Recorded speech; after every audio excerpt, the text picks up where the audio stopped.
Hey everyone, welcome back to the Walk to Wealth podcast. If you're tuning in on YouTube or any of the podcast directories, make sure to do yourself one teeny tiny little favor and make sure to give us a follow because I don't want you to miss out on any of the amazing guests I got coming on this year. Without further ado, the guy I have on today is a guy I've met I think a little over a year and a half, maybe 2 years ago almost. I can't quite remember. We're in the same group of friends. I've got the opportunity to speak with him on a couple of different stages. I got to travel and speak with him as well through some of the speaker schools that we've been a part of. And this guy has quite the resume.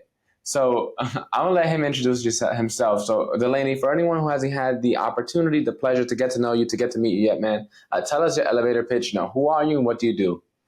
Delaney Wallace, aka the world's strongest CFO. By day, I am a part of a full-blown consulting and tax firm specifically geared for small to medium-sized business owners. Like, how do we take you from where you are right now all the way to an eventual sale at the end of the future? But by night, I'm also a two-time IPF powerlifting world champion. Own a couple other businesses, aside from all those two as well. Just opened up a gym or reopened a gym. So there's a couple of different ventures that I'm in, but by day, world's strongest CFO, and everything else kind of spins off from there. Yeah, all right.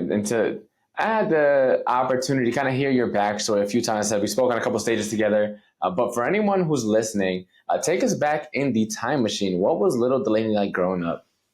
Little Delaney was a menace, right? I think if you if anybody gotten the opportunity to meet either of my two parents, like, they would unequivocally say that I was the one that gave them the most gray hairs growing up, or just my dad just no hair at all. But for me, like, growing up, I was extremely into like the arts and theater, sports, football, soccer, baseball, basketball, like everything I could get my hands on. But I was also just had a ton of energy. I just loved everything, but I also just always loved I didn't know what it was, but I always loved the art of like entrepreneurship and like owning a business. I would open up the lemonade stands, draw circles on pieces of paper and try to sell art. Like, it was always my thing. But probably one of the like biggest, I guess, like, events in my life that kind of formed all of these different things, or it kind of brings it all into full circle. And I know you heard the story a few times, but growing up in Maryland, I was originally born in Silver Spring, Bowie, Maryland area, back and forth from there. Eventually migrated up to New Jersey, New York after college, etc. But growing up, in Maryland, which is very uncommon here in New York, it's pretty diverse. So like my best friend, their family were like farmers, right? Yeah. And so one day, again, being like the thespian that I was, loved theater, they threw this huge Halloween haunted house like party type of thing at the farm. And I was dressed up as Phantom of the Opera, the mask, the black cape, the hat, the whole 9 yards. And me and a buddy of mine were like jumping on and off the tractor, like that they turned into a hayride, trying to just play tag and use boys being boys. And my hat flies off as I'm getting, towards the end of the night. And again, I'm always the kid out of the two of us, my sister and I, that always got in trouble. And so it just made sense to that I better go grab the hat before my parents found out that I lost it. And so as I'm riding the hayride, like, I jump off real quick to go grab it. And eventually my cape gets hooked on the back of the tractor, smack the back of my skull. I got this huge bump on the back of my head to prove it, split my skull down the middle, and I end up falling into like this week-long coma that almost like took my entire life. I was in a coma for a week. Like, my mom was driving around all of Maryland trying to find like a home to put me in. Like, it was this whole 9 yards, like this whole just traumatic event, this thing here. Knock on wood, and fast forward, over 20 years later, like, obviously I'm okay and I'm fine now. But Yeah. I think that like that event, I think it really altered my view on life, even though I was only like 8, 9 years old at the time, and put me on a totally different trajectory. Like, I was playing soccer at this point in time. And because of that, like, I had to take a gap away from soccer. And in between that gap, I found football, American football, which like led me down that path. Real football. Real football, right? American football, right? And it also gave me a very interesting view on like the world. Like, if you go through a traumatic experience and you're like, it literally said like you're supposed to die, like 1% chance that you ever wake up again. My general risk tolerance and like my appreciation for life is different. And so it's also allowed me to have a very unique perspective on taking risk, a unique perspective on like life, a unique perspective on like stress and all these different things that I think have Mhm. ultimately helped shape me and allowed me to do some of the great things that I've been able to do over the past like few years. I mean, like travel the world, like Malta, South Africa, etc. Like powerlifting wouldn't have happened if that accident didn't happen, right? Because football wouldn't have happened, and then with the break from there, like there's all these different like chain reactions, events, and effects. But I'd say that's probably a pretty good description of me, just because I Yeah. unknowingly just walked myself into chaos. But you know, for better or for worse, at the end of the day, always find a way out on the better side of things. And yeah, I mean, little Delaney is always running around, always getting something, always trying to sell something, trying to be a business owner. And so I've kind of just grown into a an older version of that kid, if you will. It's pretty much all the same. Yeah, man, it's dope to hear you say it again. I said I got to hear the story a couple times, but it's so much better when you have the slides because you show the photos of little Delaney running around and like giving your dad gray hairs and eventually a bald head as well. So for anyone listening in the audience, like I said, you got to see him speak with the slides because you get to see the whole visualization of all the memories as he goes through his story. For But sure. all right, so fast forward. One thing we never really had a chance to like really like you just chop it up. We did a couple times, but it's far and few between. So it's like one of the things I've always been curious to ask you is like you've always had a very like philosophical way with how you present and speak. And like Yeah. I'm a bit of a deep thinker. I kind of put up a front as like I'm super goofy and like lighthearted, which I am. But Yeah. like also I live in my own thoughts a lot, and like I really have always been, I wouldn't call myself an overthinker. I was more so a deep thinker, right? Hmm. I always just like asked like big questions and just wondered why. I was pretty curious and inquisitive as a kid. And like for me, growing up, right, you know, in the hood and, but also going to church and then, you know, hanging around, being born and raised Dominican in a household, right? But like all my friends are black. So like I got to see a lot of different perspectives and it kind of helped me mold into the person that I am today. And it's just like, I can't point my finger to like one set role model, one set person that like really um, I model my life after and really help shape who I am. It's just I've been very blessed and fortunate to meet a lot of really good people and a lot of really bad people, and just like take the best and worst parts in each of them and decide for myself like how I want to show up in the world. And so I'm curious for you because as I said, I've heard you speak several times now, and usually each time you speak, there's always some like very deep philosophical component to it, very deep question that you kind of like, you know, sew in through your presentation. So like, when did that kind of start? You know, you said you had a very traumatic experience early on, and that kind of helped you shift your perspective and your appreciation for life. But like, when did you kind of start getting into like, or realize that you were a pretty deep thinker? Because again, a lot of the concepts you bring and talk about, it's like that's not stuff you just could chop it up with anybody about some random old bar. Like, you know, you're getting really into deep talks and you start, you know, bringing some of that stuff out. So like, when did that kind of start to come together and how did it kind of come together? Yeah. I think I probably attribute a majority, if not all of, I'd say a majority, if not all of it, to my dad. So, uh, my dad, he was a preacher, a pastor. He had his own church, before he passed his way. Um, and so growing up in the church, even before he like had his own church and he was just going through the process of like becoming a deacon, pastor, the whole nine yards. And I would hear him speak, you know, if you know, if, I'm not sure how religious you are, if you go to church or whatever, but usually like the pastor or the preacher, when they're giving a message, it's not just, hey, Mm, you should be a good person, right? There's some type of story behind it. They're deciphering this language that was spoken hundreds and hundreds and hundreds and hundreds of years ago and mm, repurposing what was said to in a way that like we can absorb and understand it.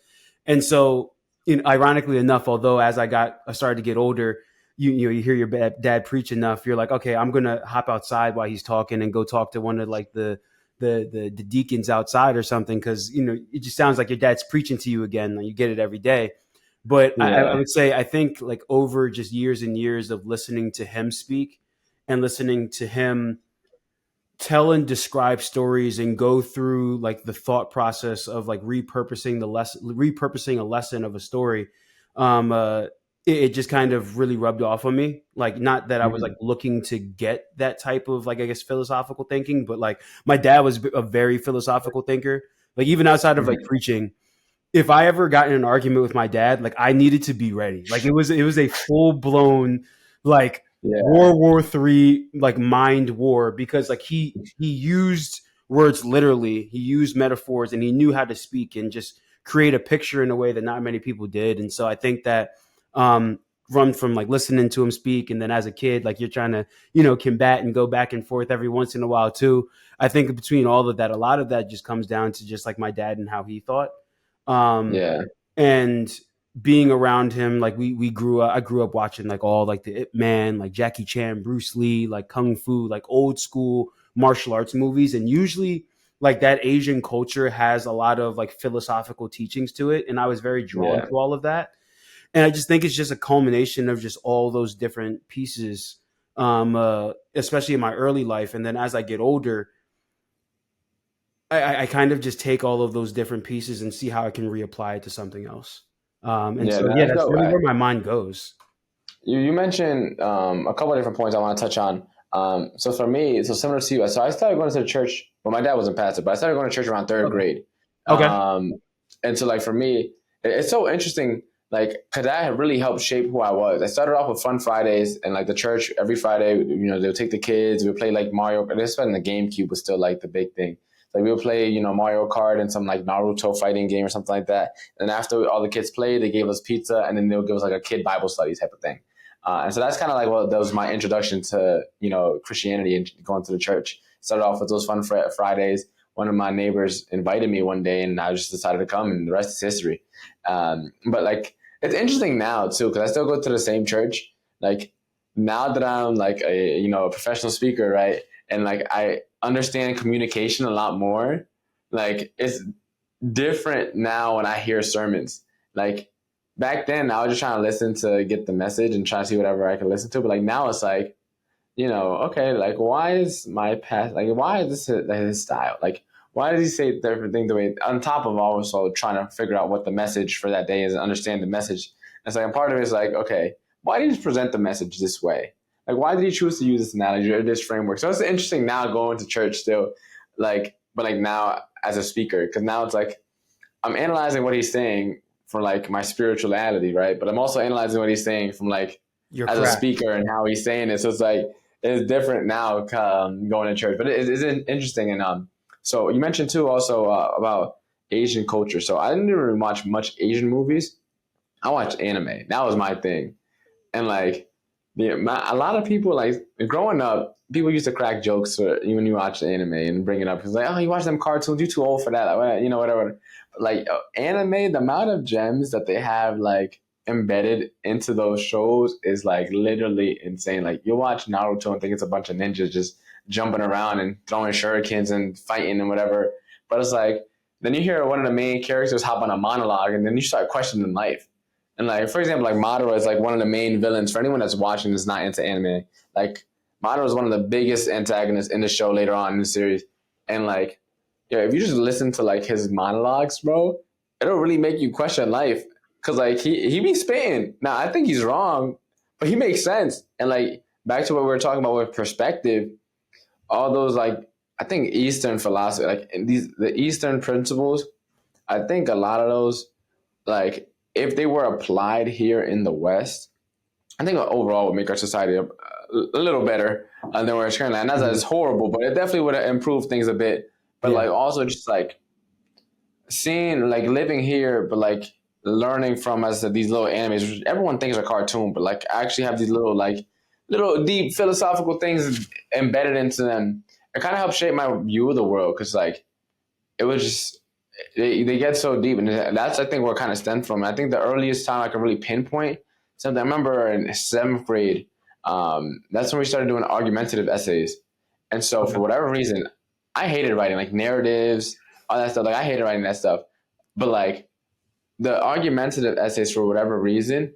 like I genuinely enjoy arguing for what I don't know what it was, but like the trying to prove my point and like trying to see other sides and something about that just kind of stuck with me and that was kind of the earliest on. But you mentioned being a pastor's son. What was life kind of like as a pastor's son? I'm always curious to ask because like my pastors they have kids, so I kind of see them, and then my sister went to high school with one of the pastor's son.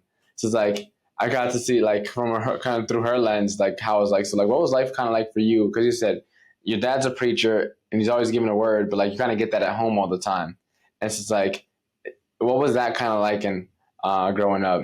Yeah. So before I answer that question, I'm actually going to backtrack into something that you said about the anime piece.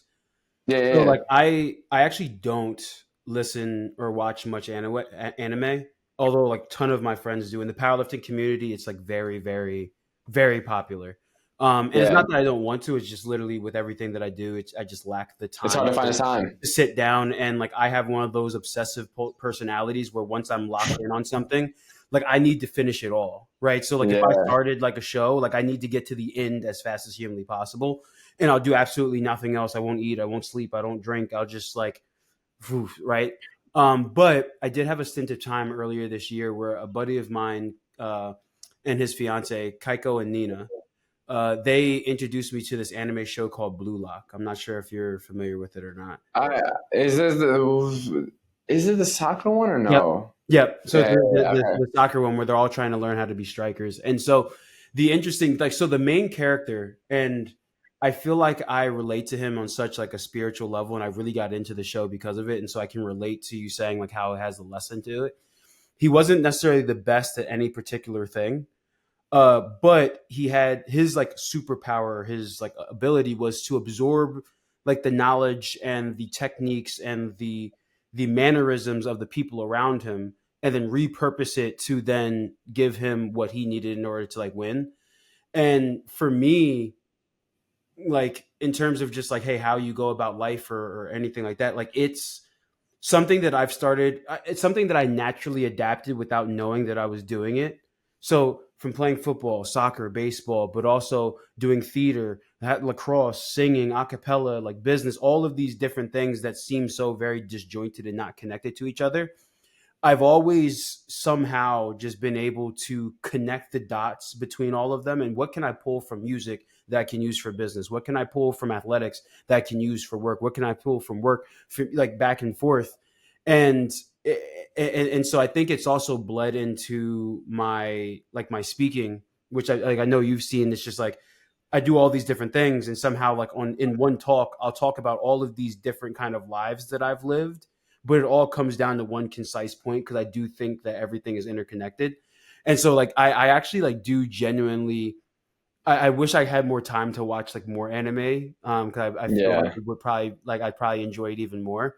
Yeah. But that was one that really struck out to me, and it's just like there's really no rules. Like you take everything that you learn, and you can learn something from everything and everyone, and you just repurpose it to get the outcome that you're trying to get from this specific thing. Um, Yeah. so yeah, no, definitely agree with you on that. Like, there's definitely a bunch of gems in there, and anime is just a cartoon extension of like any type of like martial arts movie from back in the day. It's just the again like perspective. It's just the art in which they're trying to deliver the message, right? Um, Yeah. but then going to the follow up question about like my dad and growing up as a pastor's kid. So I have a very unique perspective, and I'm very, very, very fortunate that my dad was the way that he was, where I was a pastor's kid but I was not required to do a majority of the things that pastors' children were historically looked at to Requires do, to do. like looked at to Yeah. do, right? If I wanted to sing at in the church choir, it was my decision. It wasn't you had to, right? If there were additional events that kind of butted up against like football practice or track, it like I was there for Sunday. But if I had track practice on a Wednesday, Thursday, or Friday night, like I'm there. Football practice, like I like he allowed me to kind of go my own path. Um, and so it's interesting on twofold, right? Because a church is a business at the end of the day. And so at a young age, I got to see behind the curtains. Like there was no facade of church to me. Like I always saw behind the curtain. So I saw all the things that were happening behind the scenes, whether it be quarrels or whether it be like people being people. Like just because you're Christian or just because you're religious doesn't mean that you're not a person. So people make mistakes, people get jealous, people whatever.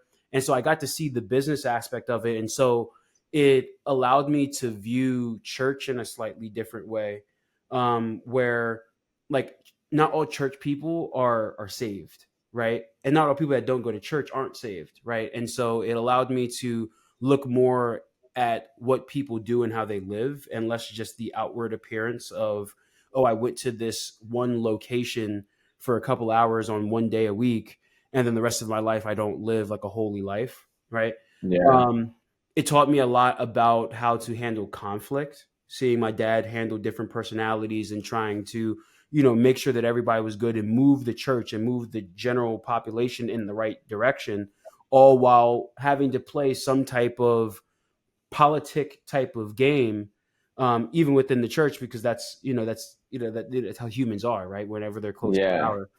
Um,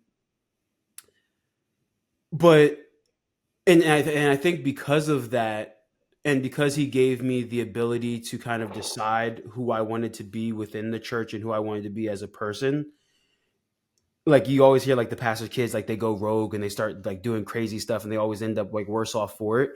I Yeah. think it allowed me to have a very real and grounded understanding of, my relationship with Christ, my relationship with the church, my relationship with religion, and being a good person. It wasn't just tied to the outward appearance of like what people thought or what it looked like, and allowed me to Mhm. have a different perspective. So from like a spiritual standpoint, he gave me a great blessing by not Mhm. forcing me into to like a certain pigeonholed peg and allowing me to find my path into it. Because I Mhm. think like no matter what, you force somebody into something, there's going to be some type of friction or resentment. And I think it's allowed me to be closer and allowed me to live a better life because of that, right? In spirituality. Um, Yeah. from like a dad talking on in the pulpit standpoint, it's my dad never did anything for show. Like who he was in the pulpit was who he was in real life, which was also really great. And so I got to see somebody show who they were behind closed doors, and it was the same as the public figure, which a Mhm. lot of times within the church isn't real. And that's not just a church thing, that's like social media thing, that's whatever. And so I did understand the distinction that not everybody is who they say that they are from an outward appearance. You have to look at what they're doing day to day. And so seeing Mhm. him walk the walk that he talks was very key. But then also with that, like you get a preacher in the pulpit, you're gonna get a preacher at the house, and so like I was always getting preached at.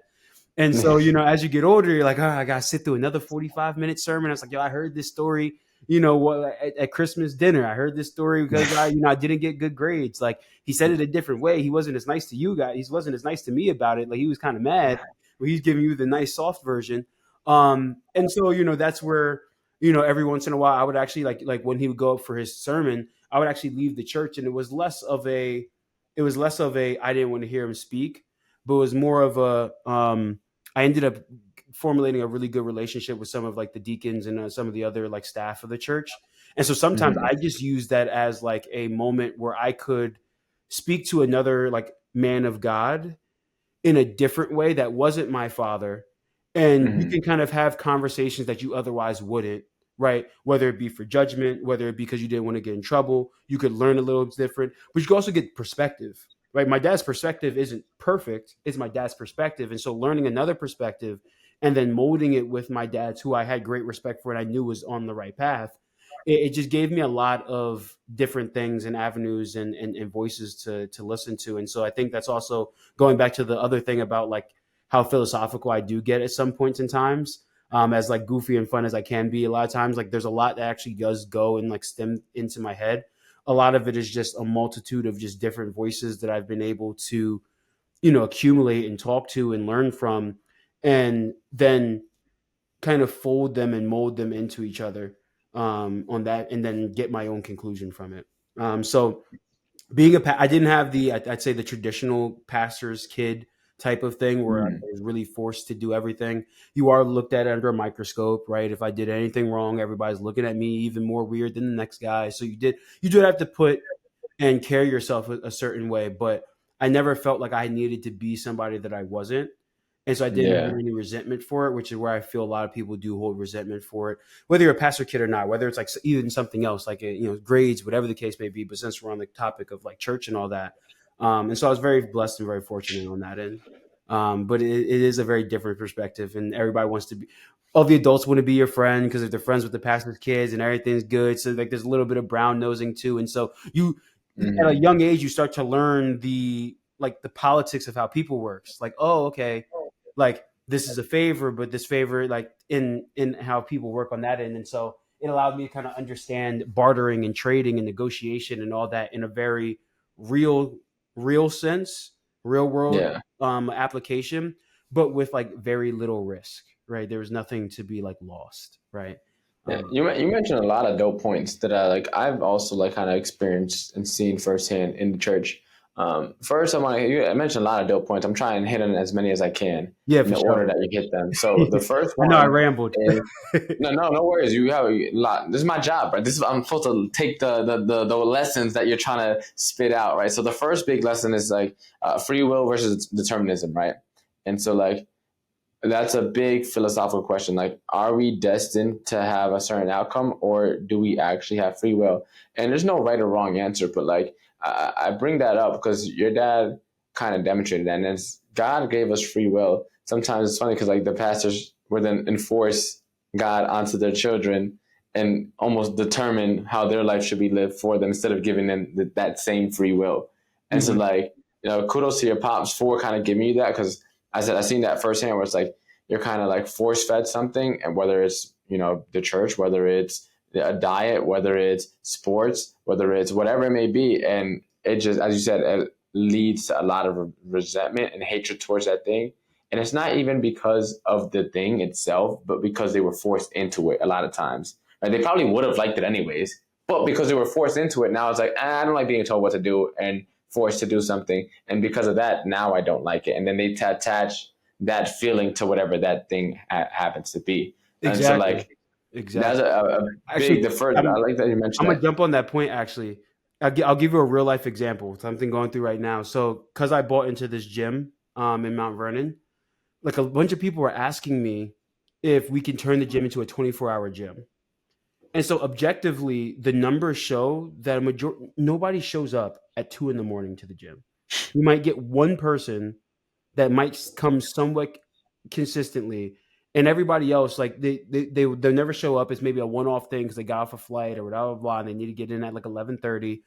But to your point of being forced into something, like just generally speaking, just moving this to business, people love to have the option. And so if you give them the option, most of the time they won't even exercise the option.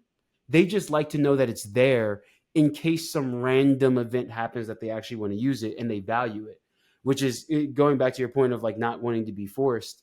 And so it's very interesting how much just as humans we just love to have the option of things even if we have zero intent to use it. Like we just hold so much value to it. So yeah, for sure. No, 100%. And that's dope. And another big point you mentioned too in there is being a person of integrity, right? Being one person in this place and the same person in the next place and everywhere else. And as I said, we just happen to be talking about the church, but a lot of times, as you mentioned social media, you mentioned business, a lot of people are putting up this image of the person that they have to be for whatever reason. Sometimes societal pressures, sometimes think it's to gain something or to gain favor in the pastor's eyes, right? Or maybe to try and get a business deal, right? Maybe for money. But a lot of times people show up as someone that they're not in order to get something. And one of my favorite Drake quotes is, "I wish you learned to love people and use things, and not the other way around." Right? And I always loved that Mm. quote, and it was always just a song to me until I got into business and realized how many people are only trying to connect because of what they can get for someone. Like you see it a lot in real estate. So I got into real estate first. Like almost every single real estate meetup I went to, the speed at which someone hands you their business card is insane. Like it'll be, "Hi, here's my business card." I'm like, yo, sometimes it's like, "Oh, you should take my card." You didn't even say hi. I don't even know you. And Real it's like estate you people are can the worst see for that. They're yeah, like, business people in general were bad, but real estate people like they're on a whole top other tier. level. They're like the 1% of the 1%, right? Of Yeah, like yeah. bad, and it's not. I don't want to generalize, but generally speaking, that was my experience, right?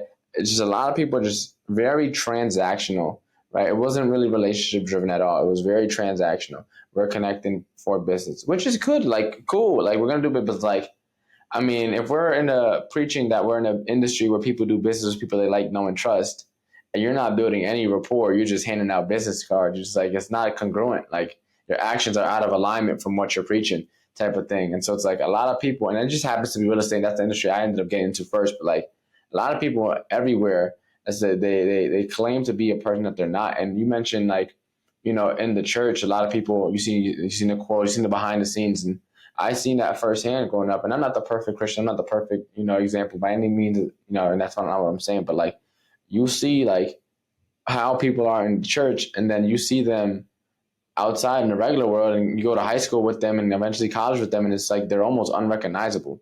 Mm-hmm. And it's like, damn, I know we all got our flaws, but it's like almost two different people that are here in the church, and then here in the real world, in the outside world. And that always, like, I said no judgment, but I always saw that, and I was like, it always like made me. One of my big traits I always try to stand on is honor, right? Mm-hmm. Being honored. It's kind of old school, kind of medieval almost, but like I feel like honor just encompasses so many things. Like, and one of those things being integrity, right? Being a man or woman of your word, and if you say and believe one thing, then you act in accordance with it.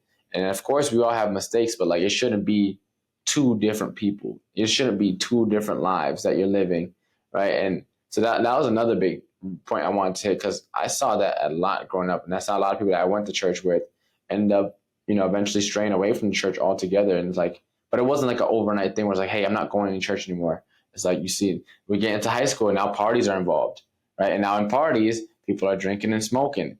And like little by little, you see people start to stray down the wrong path. And a lot of people just have yet to ever return. And hopefully they do. But like, you kind of see that in the church, there's one thing, and then outside, there's another thing.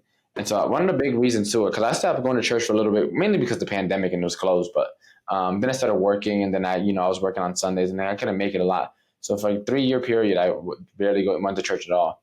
And then going back, like one of the big reasons I kind of went back was like, as you get into more and more rooms with other business owners who are more successful and further along the path than you are, one of the big things for me, like I know I'm still young and impressionable, and just because I got a good head on my shoulder doesn't mean that I can't be steered in the wrong direction, right? And so it's like, I want to be able to discern who's who and who's not, when I get into these rooms with people who are successful. Because like, I mean, as you probably already seen, there's a lot of people who financially got it and are broken literally in every other aspect of life, like failed marriages, out of shape, are living horribly.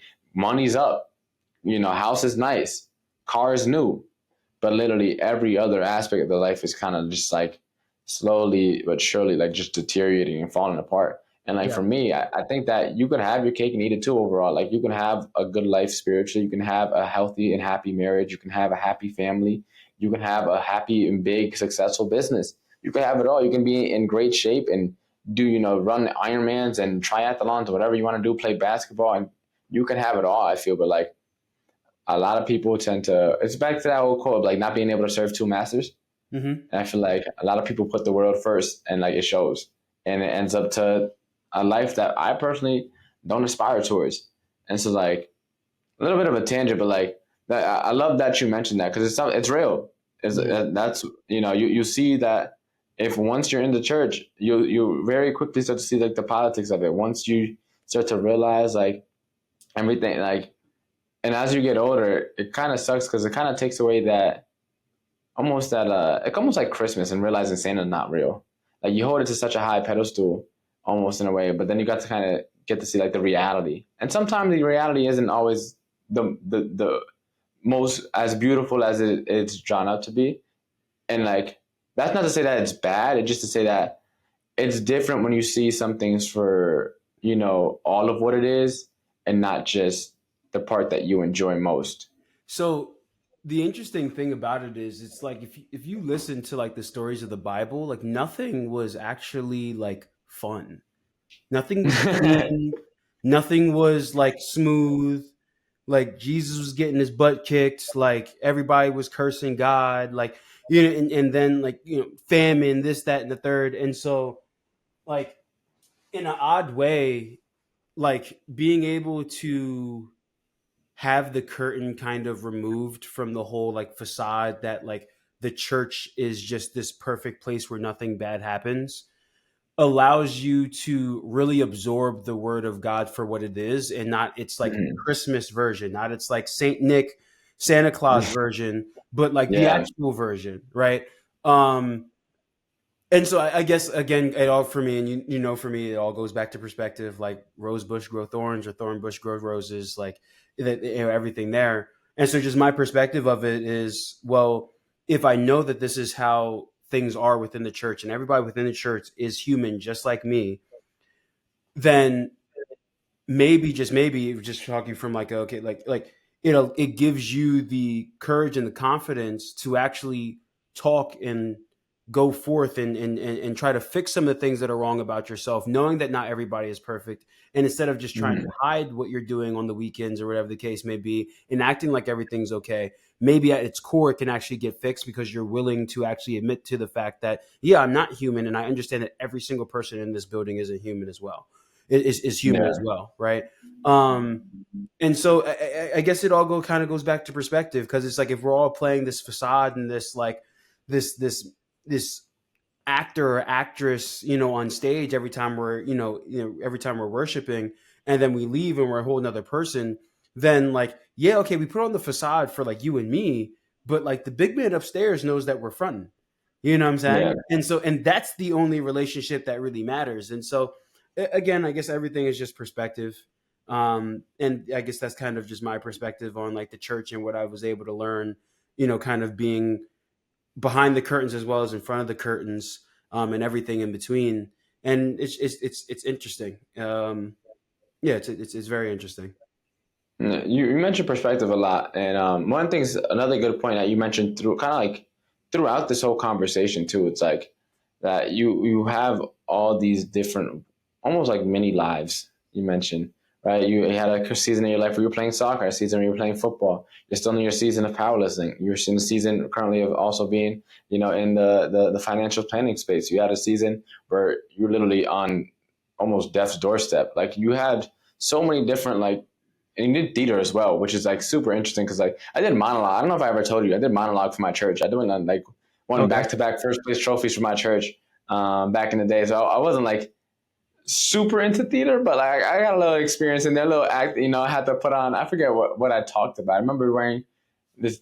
It was some brown robe with a white headpiece, and I think I did the 5 loaves and 2 fishes. I think it was Mm, that story that I had to reenact. I forget which one exactly. I have a photo of it, man. I gotta show you one of these days. absolutely. It's from when I competed. But yeah, man, I had my little experience. But back to what you're saying, you mentioned about earlier in the conversation about how it's a skill to be able to take all these different things and then figure out how it applies to you. So like now that you guys said you are in the financial planning space, you're talking to business owners, helping them, and then also juggling being a powerlifting world champ, that's still actively powerlifting. It's like, how has all this perspective and all these different walks of life kind of helped shape who you are in the business world and helped you to grow your business the way it is now? Yeah, I think the biggest thing is I've learned how to communicate with people on their level, right? Like I can go into, you know, Manhattan, center of the city, where all the big wigs are at, and I know how to talk their language and belong there. And I can go to Camden, New Jersey, and be on the corner and talk to the guys on the street. And in both of those instances, I'm still always me, right? I'm still always me. So it's not like I'm putting on this facade. I just know how to communicate in the language that they understand. And Mm, so, like soccer players, football players, and lacrosse players communicate differently than each other. Theater people, thespians, musicians communicate very differently than soccer, football, basketball, hockey players, right? Power lifters communicate different than the other sports. And so, with all of these different worlds that I've been in, I've been able to observe how everybody receives information and how they process it. And so, it's allowed me to, as I'm communicating with you versus somebody else versus this person, to expedite the process or expedite the time it takes me to be able to get my point across to you, but also understand what you're saying, right? Like, mm, and one thing that I learned, um, and I want to say like around the time like graduating college, like year before, year after, like in that like 2-3 year span, is I learned that just because you're saying the words doesn't mean that you're a good communicator. And just because you're talking loudly or you're saying you're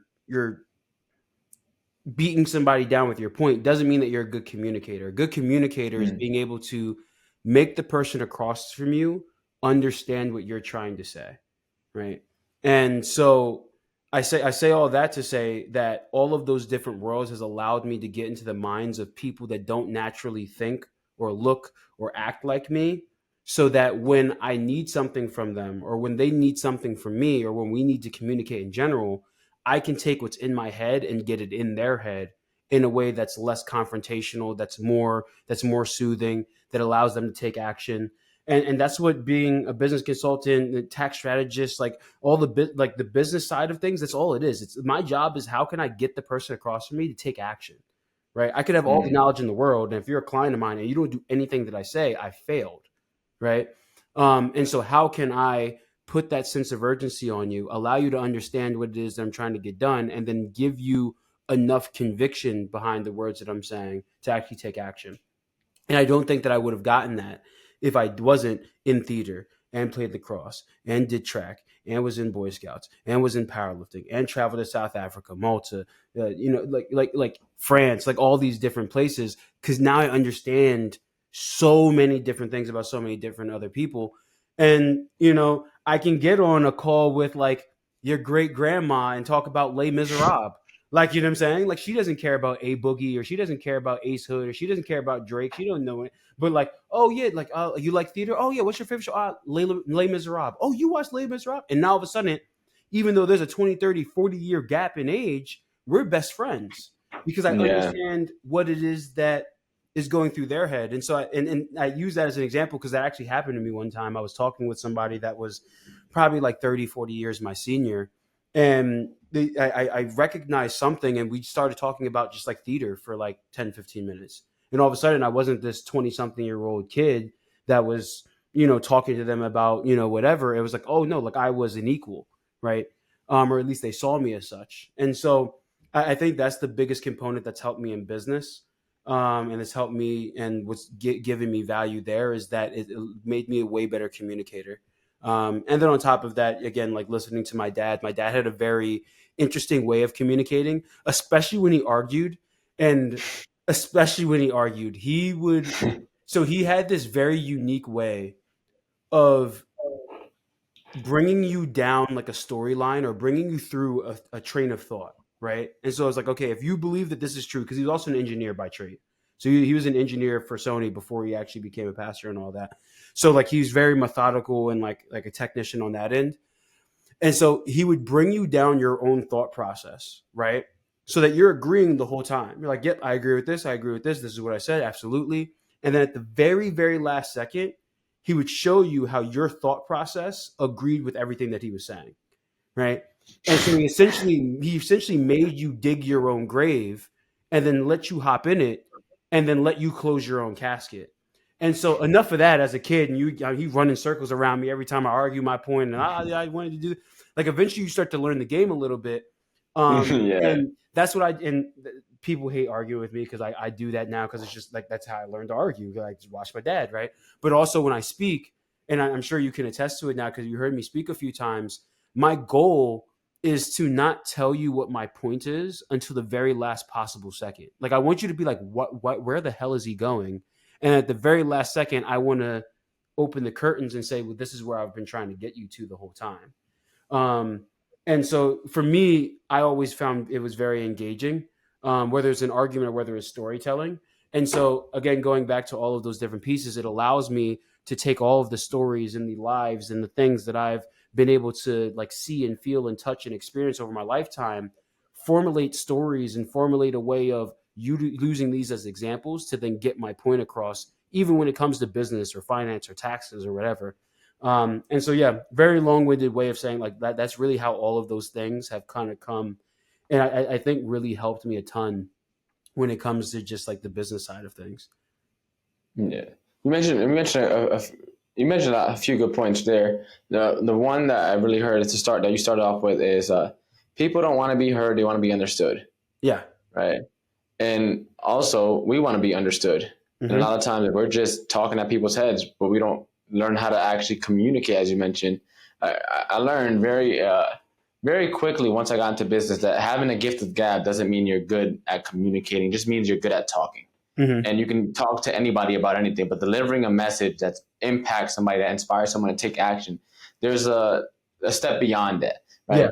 You already, if you have the gift of gab, you already have found it. You like to talk, right? You can talk to anybody about anything, right? But like there's a step above that when you were trying to inspire someone to take action, especially as a business person, we want someone to believe what we believe. Because if we assume that we're working in the person's best interest, then working with us is like the next best step. Like if we have what they need, we need to get them to see that without forcing them to see that. Because at the end of the day, it's almost like we have to make them feel as if the ball is in their court, even though we own the court to begin with. So yeah, you took the shot, you did whatever you want, but like the court, once you're in the court, you're already mine, kind of. But it sounds kind of like almost like, I guess you could say sinister or bad in a way, but it's like if we have, let's say, the solution to cancer, I'm trying every trick in the book, and if you have cancer, I'm doing everything I got to do, every sales tactic, every persuasion tactic to let you know that I got what you need. Now, not all of us are selling the cure to cancer, right? None of us have that.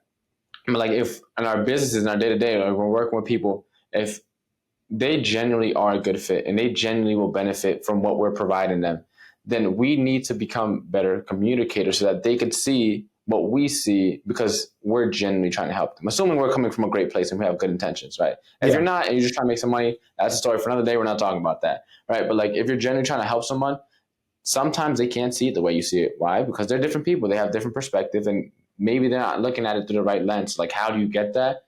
Your ability to communicate. And as you said, like you're able to almost shapeshift in a way to the person around you. And that doesn't mean that you change who you are, but it's just like, if someone talks with a little more slang, all right, then use a little more slang. If someone talks a little bit more formal and put together and uses a different vocabulary, then all right, do that. But it's like it's all about, it's like how to win friends and influence people.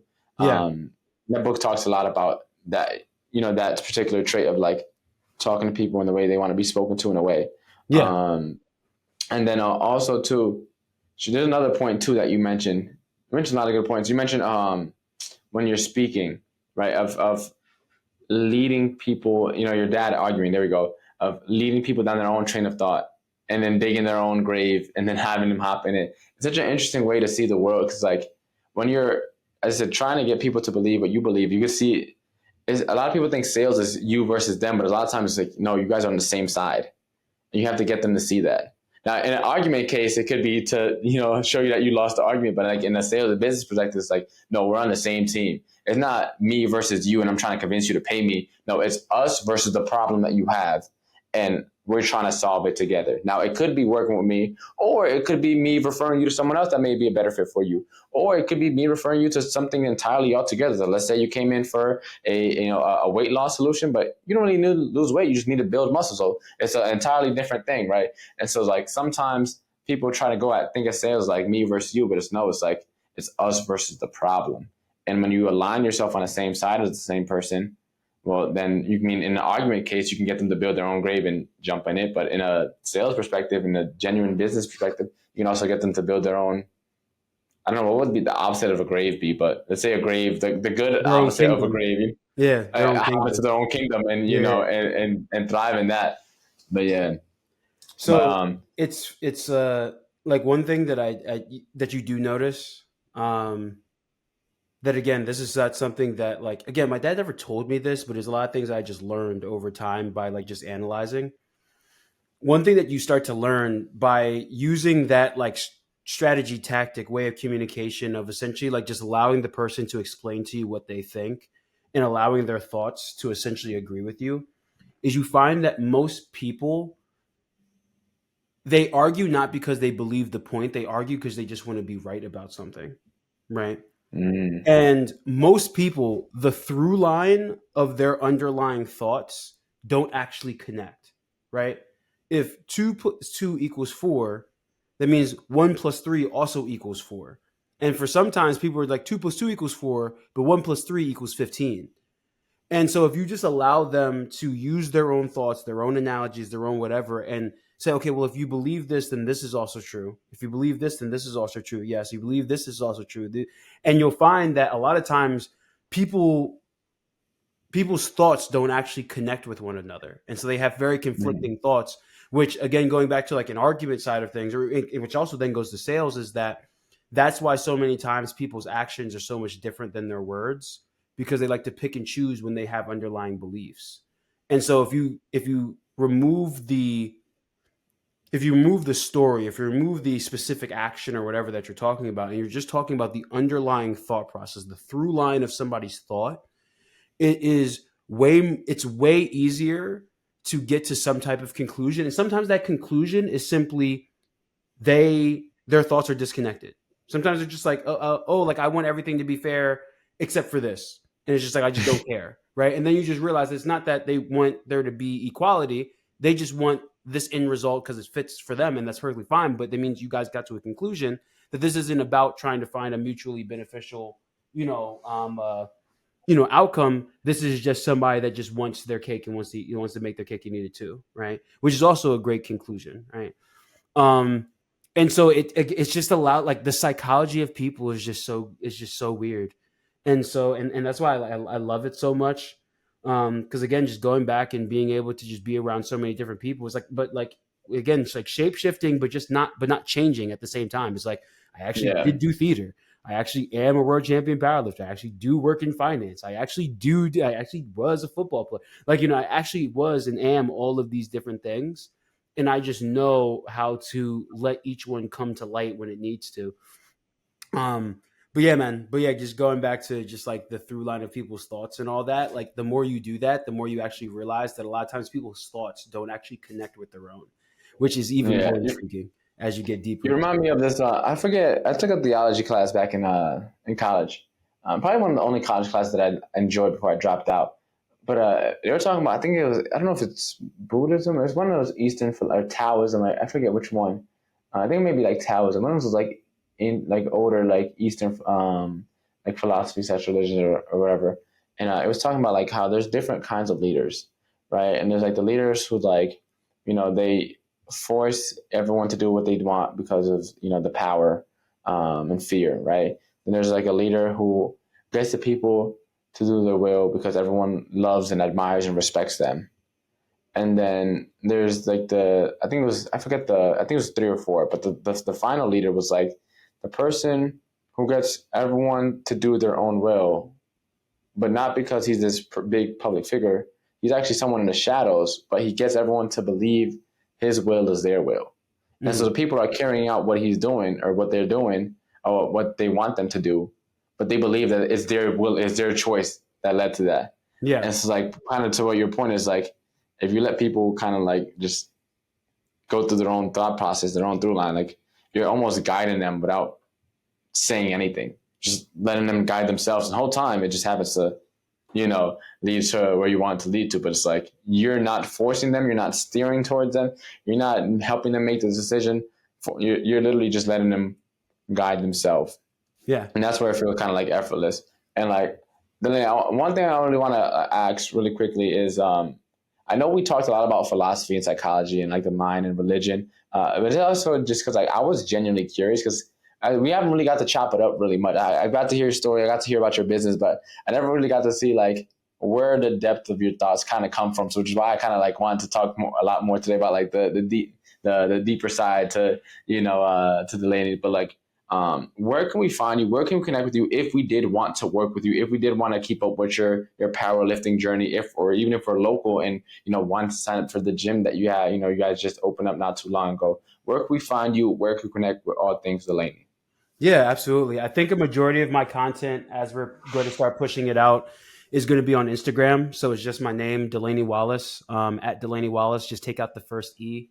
I'd say outside of that, like on a professional level, itsyourbiz.com. We're actually relaunching the website tomorrow. And so that's where from bookkeeping, accounting, controller, CFO services, business consulting, if you're trying to buy a business, sell a business, everything that has to do with small businesses from your startup to all the way to selling for $250 million.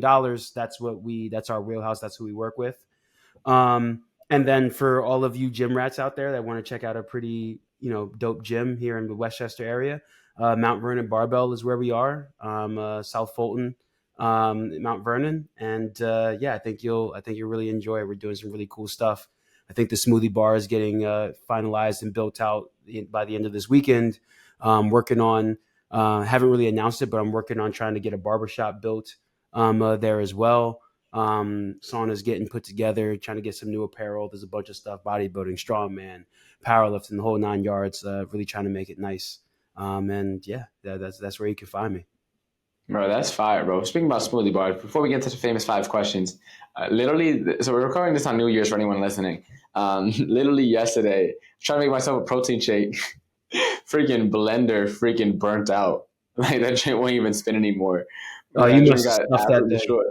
So I just had to buy myself a new Ninja's. Like I got it was a pretty good deal. It was a Ninja 1400 watt blender for I think I got it for $99, but I used points, so it came out to like 15,000 like Amex points. Okay, So I didn't even have to pay for it, but yeah, I literally just yesterday that drink smelled like fire, bro. I tried to make my normal regular protein shake and just that's funny. that blender went through it.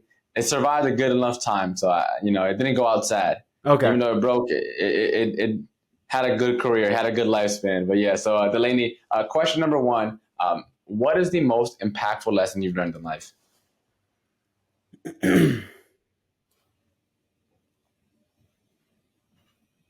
um,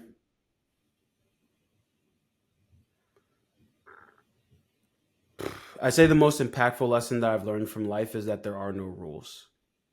And the second that you realize that there are actually no rules, it becomes a very freeing train of thought. And I think that's what's really shaped my mind in terms of how I've been able to blend and blur all these different worlds together.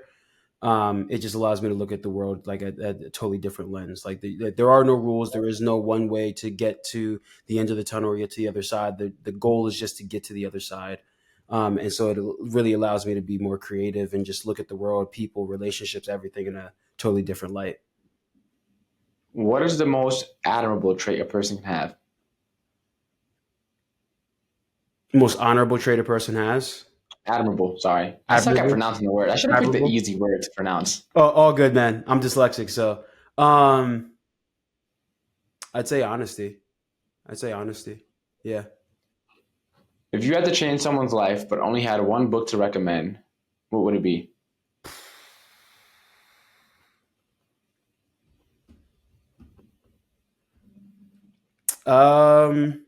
48 Laws of Power. What is the legacy that you're working on leaving behind? Uh, so I guess in what context do you look at this? Like legacy in terms of like what my family or future family thinks, legacy of what like a stranger, if they like got a recap summary of my life. However you define legacy to be. Yeah, okay. So I guess I'll split it up into a couple of different places, right? Um, Actually, no. I think it all kind of just still coincides into one. I think if somebody looks back at my life, friend, family, wife, husband, wife, like sister, brother, like whatever the case may be, like you know what I'm saying. Um, I would say I want friend, like I want them all to look at me and just be like, I want them to think that anything is possible. Like literally, I want the legacy to be that if you are willing to go the distance, if you are willing to do what it takes, that anything can be accomplished, and that nobody in this world is inherently special. The only difference in terms of the outcomes that we get is solely just dictated on the effort that we put forward. I want them to I want them to believe that having honor and having integrity and doing things correctly and standing on your word and who you are is extremely important. I want them to believe that it's okay to just be yourself, no matter how quirky or whatever it is. And not and when I say be yourself, 'cause I think that especially like today, there's a lot of context that they use like be yourself as a opportunity to display bad habits and just say this is who I am, and so do Mm-hmm. so in an authentic, in a loving, in a caring, in a respectful, in a way that like that that breeds integrity. But when I say be yourself, it's if you like music, then it's okay to like a certain type of music. If you like a sport, if you like this, if you like that, if you want to be an actor versus a business person versus a painter versus a writer versus whatever, like you can be all of those things and you can enjoy the things that you enjoy and not feel like you have to again play this church facade, right? Be holy when you're in the four walls and then outside you're a whole different person, right? And I just want them to like look back at my life and just say like in its simplest forms, like, yo, Delaney, as nice as he was just a dog. Like he was just a dog. Like he did everything that was asked of him. And all of the hard work paid off. Therefore, I know that if I put forth the same, if not more effort, everything that I want out of my life will also be there as well. I just want to inspire people to just do it now. Just keep going. Don't stop. And for anyone that wants to embark on their walk to wealth today, what is the very first step you recommend they take? Wealth specifically. However you define wealth. Yeah. Wealth to me means everything, like an abundance in all your areas of life. Now, for some Gotcha. people, it may mean Gotcha. financially. Okay. But like Yeah. wealth to you. Okay. Yeah. So if we're doing it in the context, in not in the literal context of like monetary, but wealth, like spiritually, emotionally, everything, I think the easiest thing is I think it's overarching of everything is just do it now. Do it now. Whatever it is that you're like, do it now. Like if wealth to you is having good health, do it now, not January 1st. Oh, tomorrow because I'm going to drink myself into oblivion on New Year's. You might not get the new year, right? I want to save the money now. I want to start invest now. I want to start the business now. I want to have a better relationship with my mom, my sister, my brother, my wife, my husband, my father, my like friend. Do it now. So in any aspect of that, I think that is overarching enough that it will cover anybody's goals, dreams, or aspirations, or whatever kind of structure of wealth that you believe. It's just do it now. Speed kills. Speed kills. And so the faster you can start moving, everything else will come to be. There's a I've never regretted going all out. I've never regretted going all out. I've never regretted just putting my head down and going 100% in one direction, even if I was going the wrong direction. Because even if I made a slight mistake and I didn't end up where I wanted to be, it always landed me somewhere maybe even better. Because, going back to like being spiritual, Christian, whatever the case may be, my dad would always say that the thing about that's so great about God is God has the foresight that we don't have. And so we only have the ability to see or envision what we've been able to see, whether it be on TV or physically. But God can see it all. And so there's visions, there's opportunities, there are businesses, there's wealth, there's relationships that are out there that we don't even have the foresight to even see. And so just go 100% balls to the wall. It goes back to like one of like my most favorite like quotes or sayings is just that to each of us comes a special moment in our lives where we are figuratively tapped on the shoulder and offered a chance to do a special thing, unique to us and fitted only to our talents. What a tragedy if that moment finds us unprepared or ill-qualified for that of which could have been our finest hour. Be prepared, do it now. And I think that covers it all. Amen. Delaney, man, appreciate you finding the time to hop on the podcast, man. Appreciate you having this conversation and just getting deep and being able to talk about stuff outside of business. Business. You see everybody, talk about business all the time, but appreciate you showing the layers, the different sides to Delaney Wallace, who he is. So I appreciate you coming on today, man. And I'm excited to stay in touch, and I'm excited to see what you got coming out in 2025, man. I'm looking forward to it. For sure, man. There's a lot coming, so I can't wait to see what you got going too.